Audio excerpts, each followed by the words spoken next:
Praise the lord. యేసుక్రీస్తు దివ్య నామంలో మీ అందరికీ నా హృదయపూర్వక వందనాలు తెలియజేస్తున్నాను. ఉదయకాల సమయంలో ప్రియులరా, బాగున్నారా? ఏం కష్టాలు, ఏం భయంకరమైనటువంటి ఇబ్బందులు అని ఉదయకాల సమయంలో దిగులుతో ఉన్నావా? నీకు వచ్చినటువంటి ఇబ్బందులు, బాధలు, అనారోగ్యాన్ని బట్టి నీ జీవితంలో కదిలించబడతా ఉన్నావా? స్థిరంగా నిలబడలేకపోతా ఉన్నావా? ప్రార్థనలో నిలబడలేకపోతా ఉన్నావా?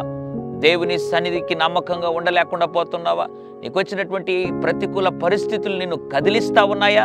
వేటి మీద ఏకాగ్రత నిలపనీయకుండా నిన్ను నీ జీవితంలో అలజడికి గురి చేసి అలా నిన్ను కదిలించి నీ జీవితాన్ని పాడు చేస్తున్నాయా?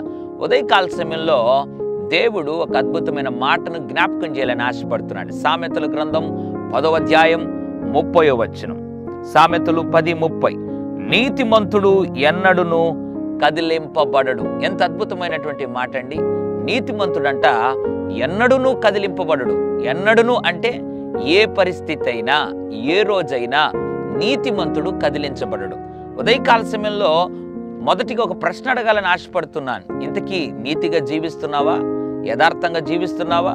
వాక్యం అంటుంది, నిజంగా నీతిగా జీవిస్తున్నట్లయితే ఏ పరిస్థితి అయినా మనము కదిలించబడం. అవును, నీతిమంతునికి దేవుడిచ్చినటువంటి ఒక అద్భుతమైనటువంటి ధైర్యంతో కూడినటువంటి ఓ బ్రతుకంటే ఏంటో తెలుసా? ఎన్నడూ కదిలించబడడు. ఉదయకాల సమయంలో ప్రార్థన చేయి, ప్రభువా నన్ను కూడా దినదినం నీతిమంతుడుగా, పరిశుద్ధునిగా తీర్చిదిద్ది ఏ పరిస్థితి అయినా నేను కదిలిపోకుండా, ఎన్ని సమస్యలు వచ్చినా నేను పడిపోకుండా నిత్యము నిలకడగా ఉండేటువంటి కృప దయచేయి ప్రభువా అని అడగగలిగితే ఏ పరిస్థితి వచ్చినా, అపవాది ఏ పరిస్థితి గుండా నిన్ను శోధించినా నీవు మాత్రం కదిలించబడవు. ఎందుకంటే నువ్వు నీతిమంతుడిగా జీవిస్తున్నావు కాబట్టి.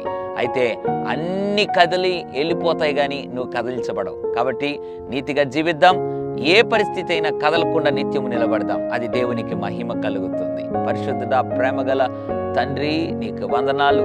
నీ మహిమకరంగా ఈ లోకంలో నీతిగా జీవించి ఏ పరిస్థితులైనా, ఎన్ని ఇబ్బందికరమైనటువంటి వాతావరణంలో అయినా, ప్రతికూలతలైనా, కుటుంబాన్ని సాతాను ఎన్ని విధాలుగా శోధించినా నీతిగా జీవించి నీతిమంతుడు ఎన్నడూ కదిలించబడు అన్నట్లుగా కదలకుండా నిత్యము నిలకడగా ఉండే బ్రతుకు దయచేయమని యేసు నామములో ప్రార్థిస్తున్నాను తండ్రి. ఆమెన్. God bless you.